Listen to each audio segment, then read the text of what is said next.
So we're back and we're at Bloom Cafe up in the hills on the way to Irish Town at Clement Curve, and this place is beautiful.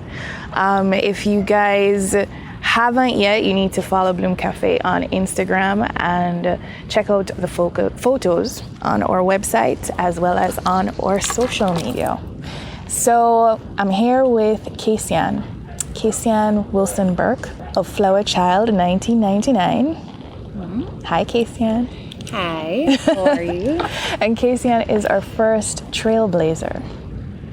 Trailblazer. Yeah. I like the sound of that. You blazing. Thank you. Working hard. Yeah. So what makes you a trailblazer in my eyes is that you are literally creating your own track. I mean, we're y'all are getting the ambience up here at Bloom. We're a little bit situated off of the road. Like I said, the view is gorgeous, but you're gonna get a rooster in the background, like he's our co-star for the day, and you'll hear sounds throughout this interview. But Kaysian, you're a trailblazer, and in my eyes, you are, because you are creating your own path within fashion, within styling, and we're here to talk about your story. But to get things started, and I had plugged it in the earlier segment, that your story has taken you from your uncle's tailor shop to Beyonce. Mm-hmm. So we're gonna come to Beyonce in a little bit. So y'all listeners need to hold yourself, simmer it. But tell me what your relationship is like with cannabis. Let's just get straight into it, because we're on while we were high. So tell us what your relationship is like with cannabis. My relationship with cannabis started not what people would call a late bloomer. I started smoking cannabis in 2001. This was after high school, and I found that it helped me to getting into college. It helped me to focus. It helped me to kind of just get into an artistic space as well. And so when I moved to Miami, it was a little bit harder to actually get cannabis, and we used to pay a lot of money for it. At one time, we grounded up a little bit of cannabis and it fell on the carpet and we were trying to pick it out of it. Anyway, long story short, so my relationship started then with cannabis. Went on until I had my first child. When I had my first child, I stopped smoking for about 3 years. Then I had my second child. Why? I found that to keep up with two small children, it became a little bit distracting, which is weird. Maybe it's because I wasn't creating as much, but I found that I didn't smoke weed for a while because I'd be in a chill zone, and my kids would they want you to get up off the couch and do something and move, and I found that I wasn't able to keep up with the duties as a mom smoking herb. When they got older and I got back into my work, I realized that I needed it. I then started to suffer from depression, and it's not postpartum, but from trauma in my life. And through that depression, I found I was put on medication, and I realized that I did not want to be on medication. So I started to exercise and all of that, but I still had anxiety. So it started again with CBDs. So I was doing CBDs a long time ago, before all of these dispensaries popped up, and like these pens, and it was a drop at first. We would do a tincture. And so I started using it for anxiety, which really, really helped. And now, and then you smoke whatever you can find on the road in Jamaica, because the herb is very organic. And now I'm realizing that I'm now experimenting with different strains from these different dispensaries and finding what I like and finding what works for me. So like I found specific strains from specific people that do different things for me. So one of them can put me to sleep. I found a hybrid that actually helps me to sleep or be active. Yeah. It depends on the vibe you're in. It kind of works with Or the your time of vibe. day. Or the time of day. Just where you put your body in that moment. So I quite like that, and that's what I've been sticking with so far. I'm still experimenting with other stuff, but for now, that's where I am. A hybrid is what works for me. So in terms of work, so you mentioned in terms of being able to create, what is your creative process?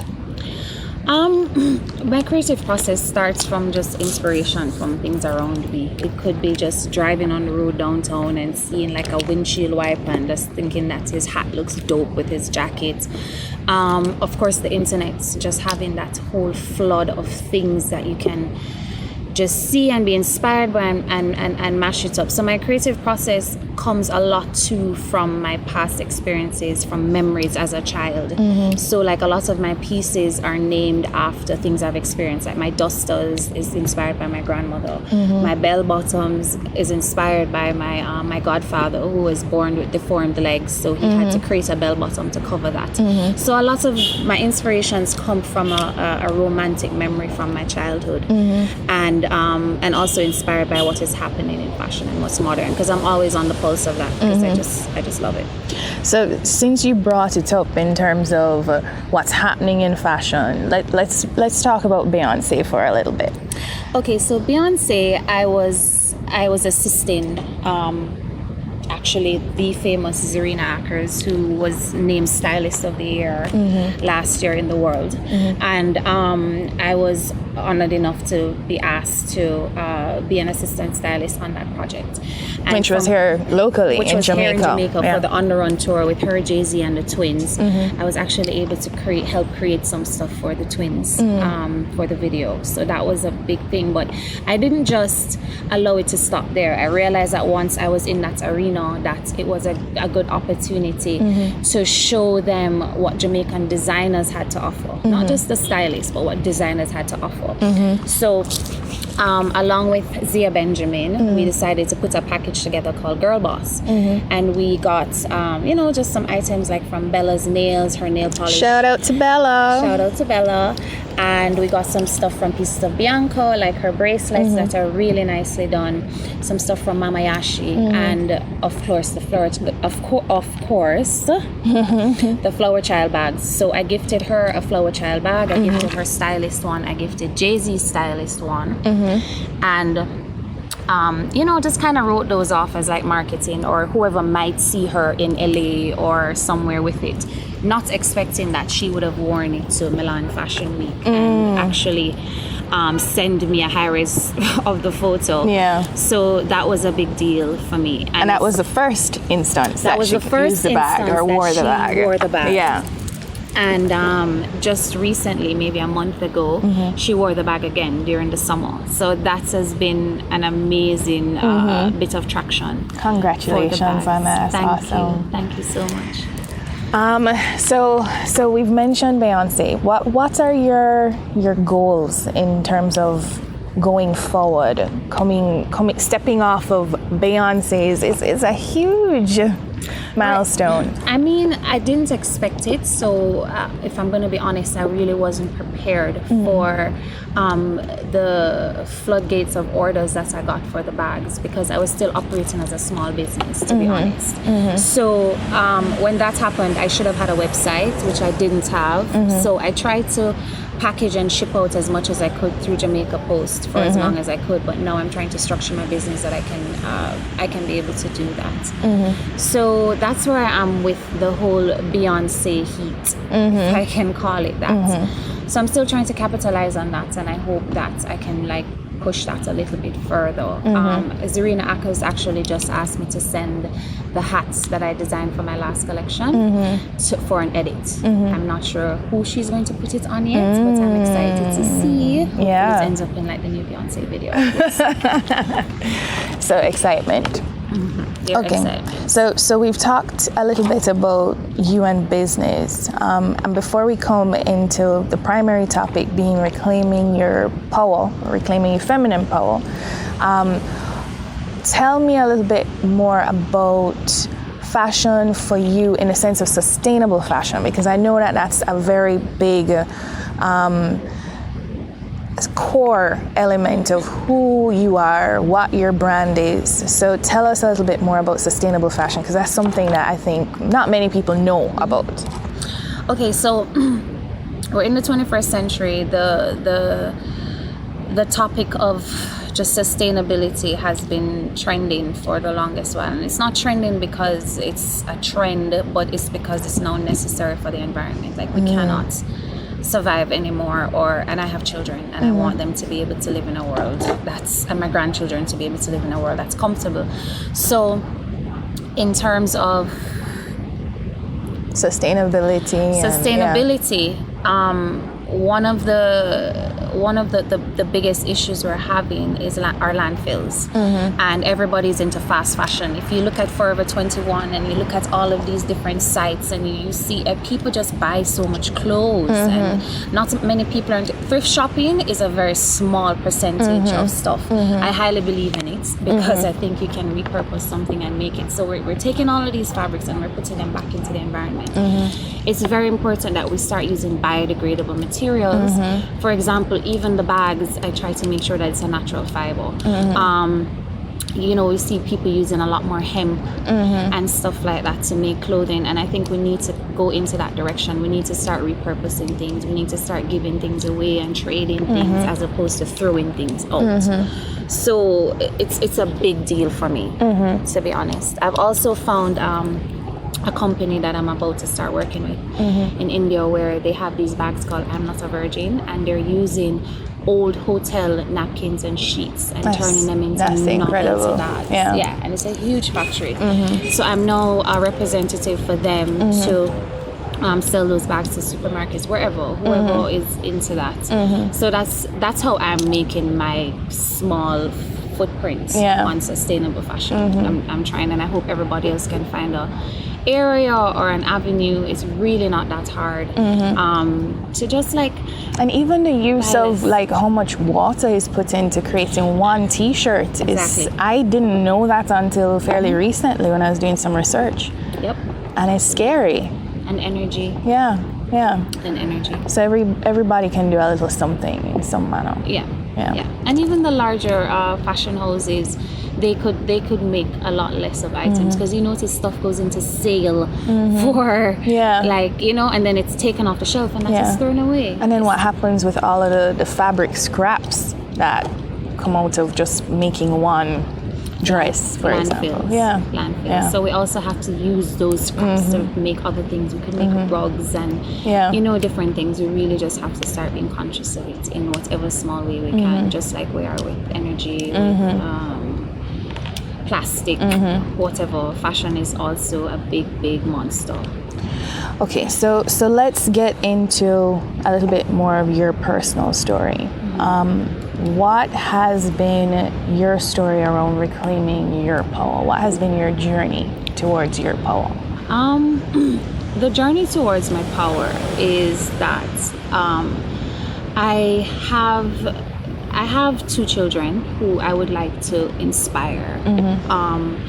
And I was in a situation, or you could call it a relationship, that I kind of lost myself a bit in just being a mom and having different things. And I realized that I really just wanted to leave a legacy. I wanted to make a name for myself. I wanted to grow my brand to the point where I can send out my personal message through using visuals or things that people is an easier sell. So a lot of, if you look at my my Instagram, a lot of my imagery or a lot of my shoots is attached to a message, because I'm a huge advocate for mental illness. I'm a huge activist for gay rights, and so those two things, I kind of use those things to promote my brand as well. So reclaiming my power was a process, but I've thrown myself into work. I've done a lot of work on myself, a lot of work on my healing. I've been through a lot of different traumas, but I've tried to just do the work day by day, doing yoga, exercising, getting off of prescription medication and using more natural things, and it gives you so much more clarity and a more presence of self. And so reclaiming my power has been a journey. I'm still on that journey, so I'll let you guys know later how that is going. But for now, I feel good.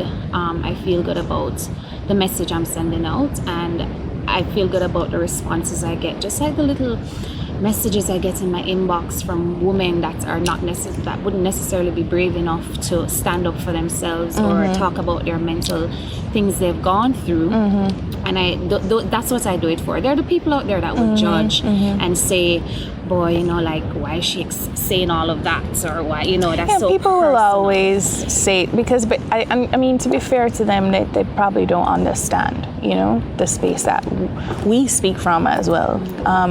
Because even recently, just talking to a group of parents and me being open about my own personal struggles with mental health and going through a lot of issues in high school, and we're talking about parents with kids in high school, and they themselves don't really fully appreciate how hard it can be, you know. So in terms of your journey and dealing with those traumas, what has been something that has grounded you?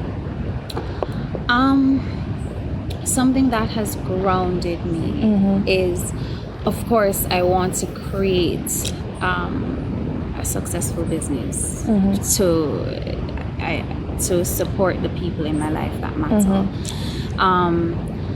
Another part of my grounding is helping to actualize and fulfill the purpose of my best friend that was murdered, and to kind of help carry on his legacy and his message. And that's Dexter. And that's Dexter Pottinger, of course. And so a lot of that grounding came from him too, and not wanting to fail his purpose, because we really relied on each other for like almost like twin brains in a way when it came to that creative space. So if I'm here and I have breath, I need to make sure that is also happening, and just to leave a mark too in Jamaican fashion and show people that good things can come from Jamaica, you know? Good things can come from Jamaica. So I'm going to keep trying to wave that flag and keep that grounding. If there's advice that you could give to someone young and over the age of 21, which you better be if you're listening to this podcast, but if there's something that you could give, some bit of advice to someone young and coming up in styling and fashion and in the creative space, what would be your bit of advice for them? My great bit of advice: solicit the help for the things that is not your strength, because a lot of us creatives were right-brained. Hire somebody left-brained to teach you how to monetize your creativity. Keep your books up to date, to show you how to keep your books up to date. Focus on the financials. Try to make sure that you're not doing any kind of waste, because you tend to when you're creative, you jump from one thing to another. Kind of narrow down your focus to one thing. See what one thing is actually sending out the message you want to send out, or making the money you want to make, and really focus on that and develop that and put your all into that. I got a piece of advice when I was 19 years old from Bridget Sanders, and I was 19. I sat on her veranda and she was like, "What do you do?" And I'm like, "I do this. And she's like, "Kaysian, you do too many things. Like, you need to find one thing, stick to that thing for 5 years, and I promise you, you will see all the returns that you expect." And so that's the advice I would give back to a young person. So tell the listeners, where can they find you? Okay, so my Instagram is Flowerchild1999. You can email me at flowerchildkaysian@gmail.com, and and Facebook is Flowerchild1999 as well. My website will be up soon, and that will be Flowerchild1999. And we will share it on the website too, so don't worry. But we have to plug the Dexter Pottinger Foundation just quickly, because that's launching. Well, by the time you've listened to this, it would have already launched. It's, we're launching the foundation on his birthday, November 6th. It's been 2 years since his passing, but this marks, in terms of, just for context, so I'm involved in the foundation as well. You are. Head cook and bottle washer. But in talking with somebody recently, we had stated that the foundation, it feels almost as if it would have been a natural progression of what his life would have ended up being had he still been with us. 20 years from now, 30 years from now, he would have had a foundation. It's something, he was trying to form a union before he passed, a union for creatives. I didn't know that. Yeah, he was trying to form a union for creatives, so that, because creatives, we tend not to be paid well for intellectual property here, and he was trying to make sure that people could not pit creatives against each other. So basically, if somebody calls you and say, oh, I'm going to pay you X, and you tell them your price of what you're worth, they can call the next person and just kind of get it low. And so he was trying to form a union so that we would have a standard. That's incredible. In the industry. So this foundation is just a step in the right direction. I know he's smiling about this, and of course it's been launched on his birthday, which is Hello. Like, he was so big about his birthday because he's a Scorpio, and they're all about themselves. Excuse me? What are you trying to? Yes, you're a Scorpio tonight. Didn't remember. I do remember. That's kind of throwing word, but no matter. But yeah, so I'm really excited about the Dexter Pottinger Foundation and the fact that we could have come together as friends and have now incorporated and formed this foundation in his honor to kind of carry on the message that a lot of people didn't know about him, which was his heart and his spirit to help others. It was never just all about him. It was, and he did it quietly. It was a quiet power. He never once said what he had done for somebody else, ever. I found out a lot of that after he passed, of the kindness, the stories that come to you, of just the charities he did. So why not continue? And people who charities? he helped without him probably even knowing as well, just observing what he was doing. Observing how brave he was. So we want to hand that baton to a young person who might not be as confident, might not be as, what's the word I'm looking for, financially secure to achieve their goals and their dreams, and for us to kind of aid them to do that, which in talking with someone recently, they had asked me, how did Dexter inspire you after his passing?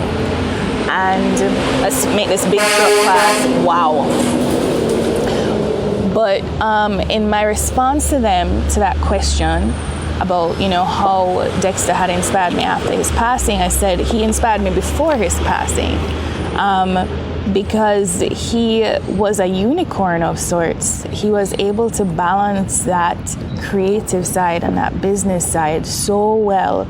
And that's one thing also that we want to be able to foster through the foundation, to be able to help other young creatives, young marginalized creatives in particular, to be able to find that balance too. And for other folks who are interested in learning more about the foundation, you can go to DexterPottingerFoundation.com. Yes, and also a part of the foundation, we will also be focusing on teaching people how to handle grief through different professionals and mentorship and mentorship. Yeah, because we have mentorship opportunities too through the members of the board. Through the members of the board who are doing amazing things in fashion or in law or in business development. So we have quite a team, and we're all ready to lend a hand and an ear and anything that they would possibly need to actualize their dreams. So it's exciting. Yes. It's exciting. Feels good. Okay. Well, we love you, Dexter. And this has been your first episode listening to While We Were High. Follow us on Instagram and check out the website whilewewerehigh.com. You can look up information on Flowerchild1999. Check out information on Kaysian. She had some great tidbits of info here that I'm going to share in a blog as well. So if you have any other questions, you can slide into the DMs. Thank you for tuning in. Bye.